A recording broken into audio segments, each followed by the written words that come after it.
Fala galera, tudo bem?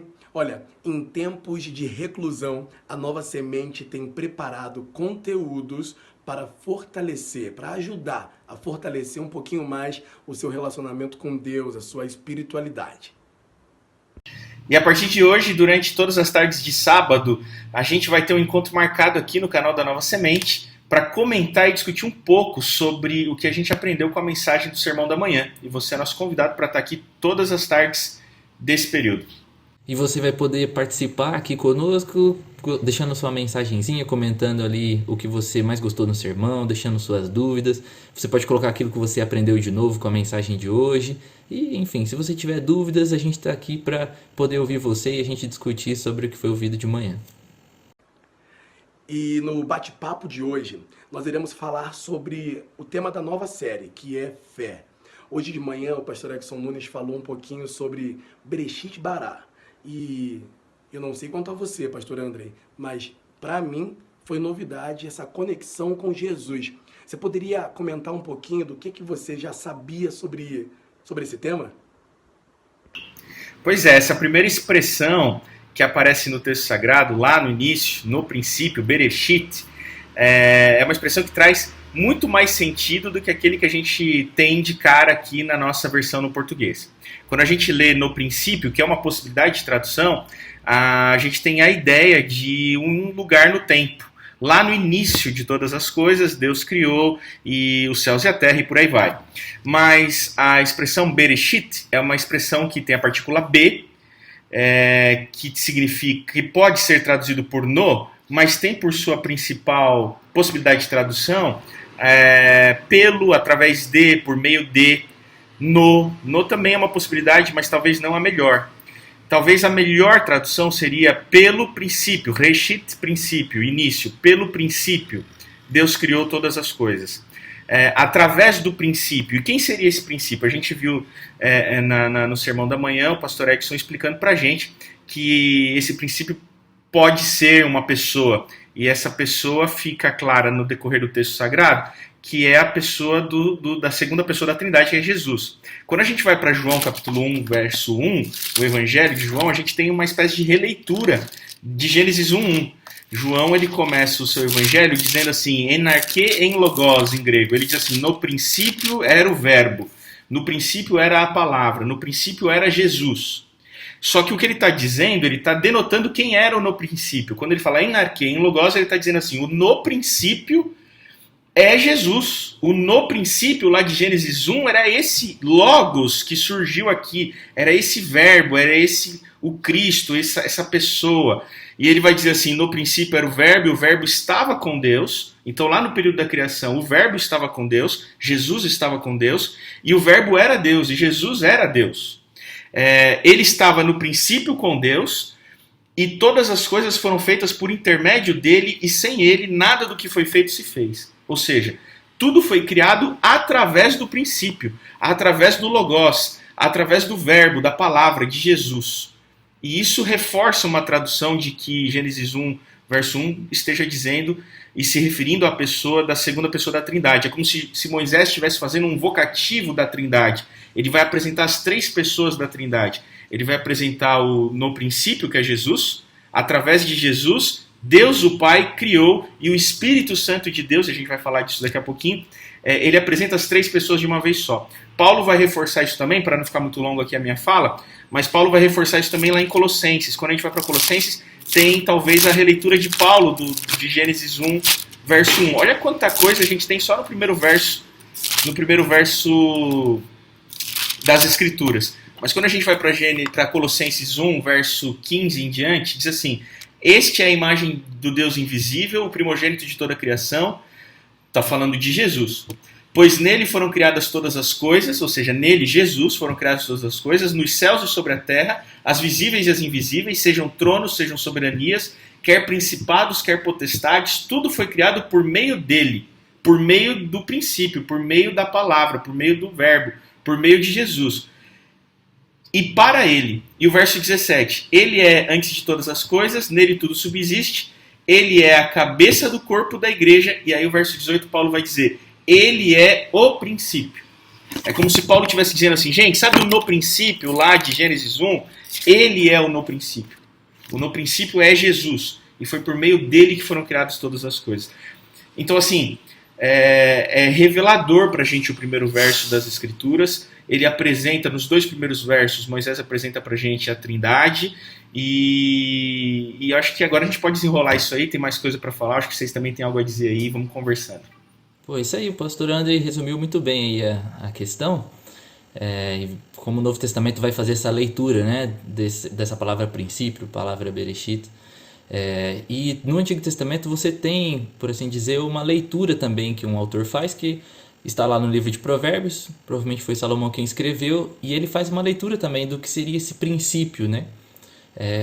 Qual é esse por princípio, pelo qual princípio a criação aconteceu, e Salomão ele vai descrever isso, ou interpretar essa palavra à luz da sabedoria. Então no capítulo 8 de Provérbios, a partir do verso 22, a gente vai ter aqui umas descrições muito interessantes sobre a sabedoria. Eu vou ler aqui alguns versos. O Senhor me possuía no início de sua obra, antes de suas obras mais antigas. Desde da eternidade eu fui estabelecido, desde o princípio, antes do começo da terra. Isso no verso 23. Verso 27. Quando ele preparava os céus, aí estava eu. Quando traçava os horizontes, sobre a face do abismo, etc. Então, em todo esse cenário de criação, a sabedoria, que é o objeto de que Salomão está falando aqui no capítulo 8, ele é agora incorporado no processo de criação. E isso fica ainda mais interessante quando a gente vai para o finalzinho. No verso 30 diz o seguinte: então eu estava com ele, Deus, e era o seu arquiteto. Dia após dia eu era suas delícias, fogando nele todo o tempo. Então aqui essa sabedoria ganha também a característica de arquiteto da criação. Ou seja, alguém que estava participando de maneira ativa também. E no verso 34, 35, essa sabedoria agora, ela, que parece algo eterno, ela também ganha características pessoais. No verso 34 diz: feliz o homem que me dá ouvidos, velando dia e noite as minhas portas, esperando as ombreiras da minha entrada. E o verso 35, porque o que me acha a vida e alcança o favor do Senhor. Então, essa sabedoria agora ela diz que a vida está nela, né? E essa é uma coisa que Jesus também vai incorporar para si.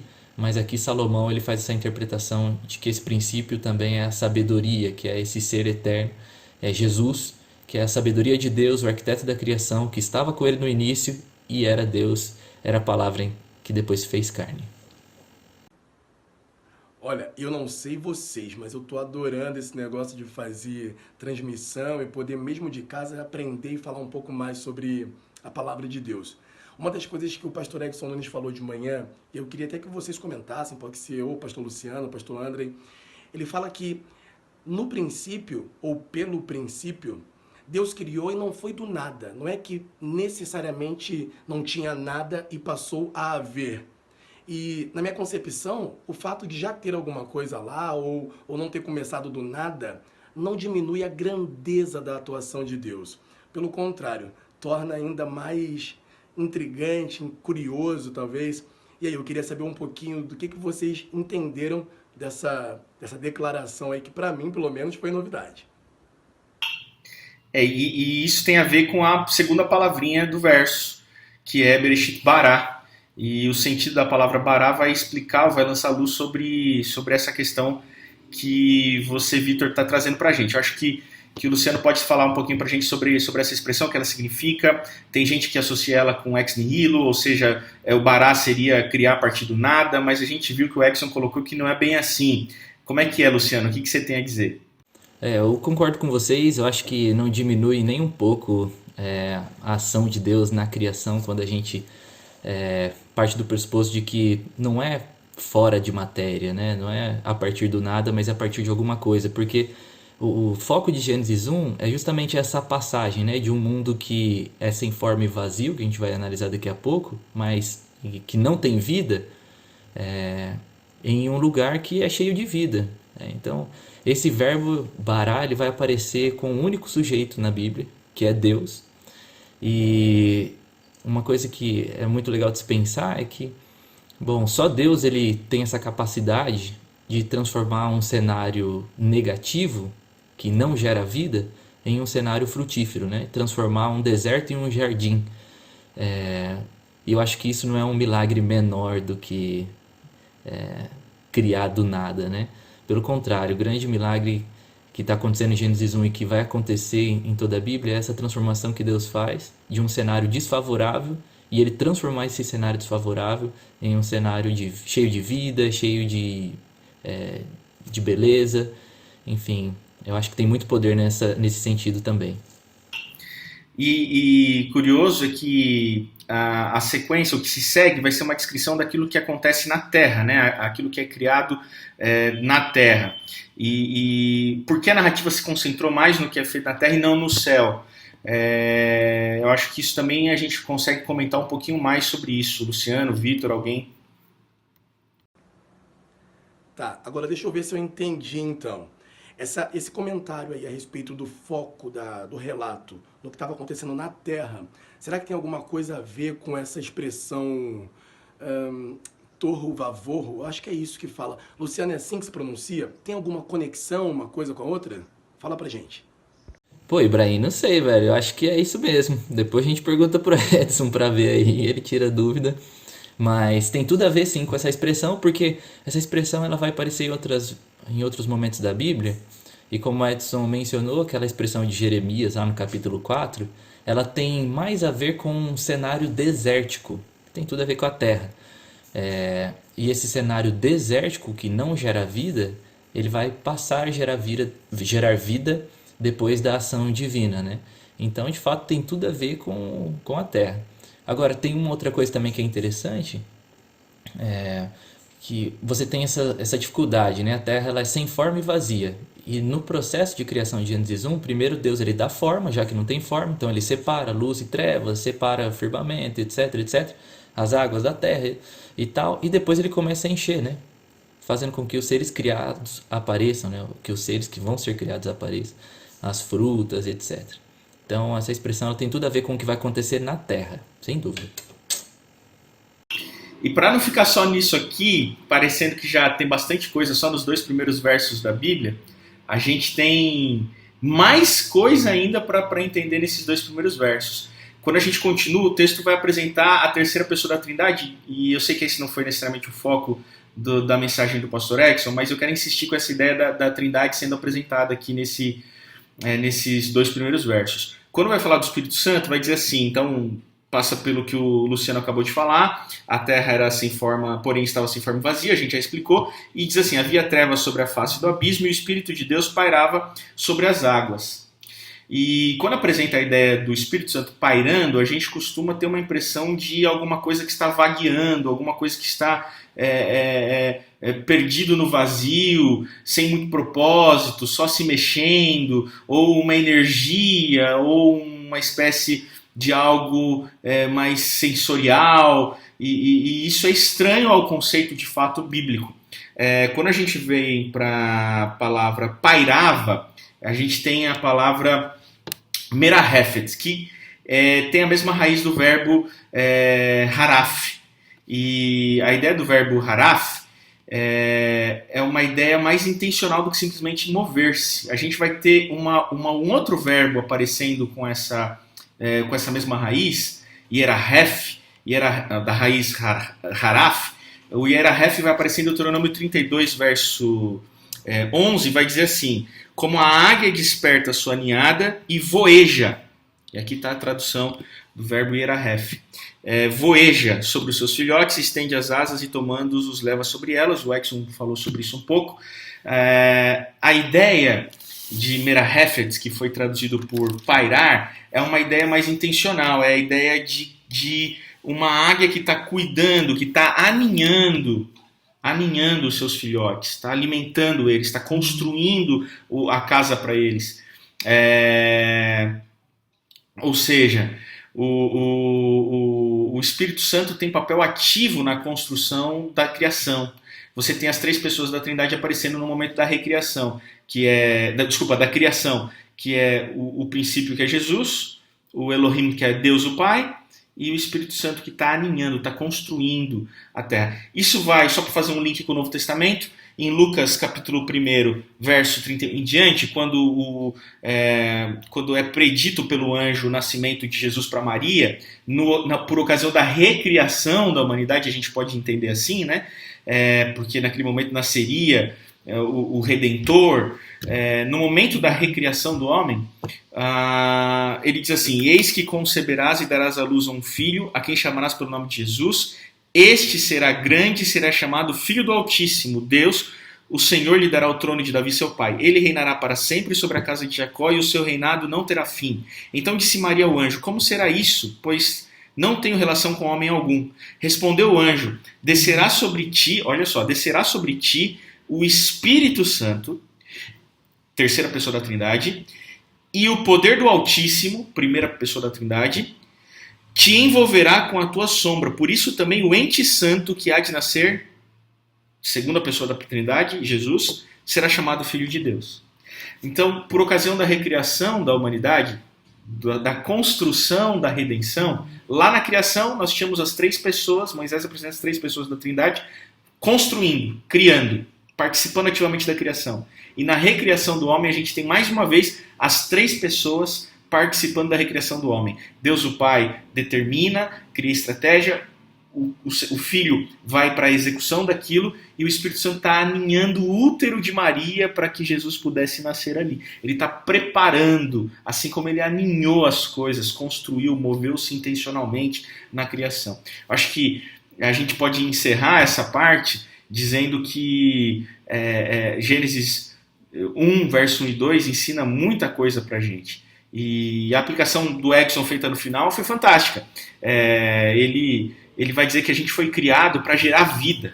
A gente foi criado com essa missão. O cristão tem essa missão. Quando a gente aceita o Cristo, a gente tem a missão de gerar vida. E num ambiente de deserto, num ambiente de caos, num ambiente onde só Deus pode transformar as coisas em vida, cabe a nós permitir que o Espírito Santo faça isso. Ele aninhe as coisas, ele construa, ele prepare o ninho para a gente levar essa vida para um maior número de pessoas possíveis. Acho que essa aplicação foi, para mim, foi o que mais me impactou. O que vocês têm para encerrar aí? Andrei, para mim também, cara, eu acho que é por aí. A principal sacada para mim foi essa também. Nossa função é participar dessa atividade divina que Deus já está realizando, que é de transformar cenários desérticos em cenários cheios de vida, cenários desfavoráveis em cenários favoráveis. E eu acho que a nossa missão tem que estar alinhada com a ação de Deus, aquilo que Ele tem feito. Eu acho que essa é a essência de tudo, tá bom? Valeu, gente. Abraço.